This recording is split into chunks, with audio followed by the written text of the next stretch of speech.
मे सर्वधर्माणां धर्मोऽधिकतमो मतः। यद्भक्त्या पुण्डरीकाक्षं स्तवैरर्चयन्नरः सदा। परमं यो महत्तेजः परमं यो महत्तपः परमं यो महद्ब्रह्म परमं यः परायणम्।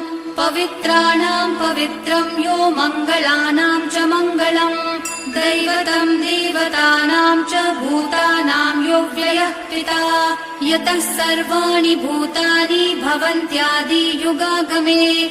यस्मिन् च प्रलयं यान्ति पुनरेव युगक्षये। तस्य लोकप्रधानस्य जगन्नाथस्य भूपते विष्णोर्नाम सहस्रं मे शृणु पापभयापहम्। यानि नामानि गौणानि विख्यातानि महात्मनः ऋषिभिः परिगीतानि तानि वक्ष्यामि भूपतये।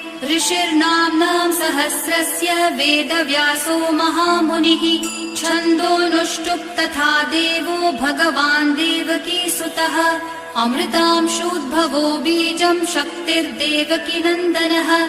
त्रिसामा हृदयं तस्य शान्त्यर्थे विनियुज्यते। विष्णु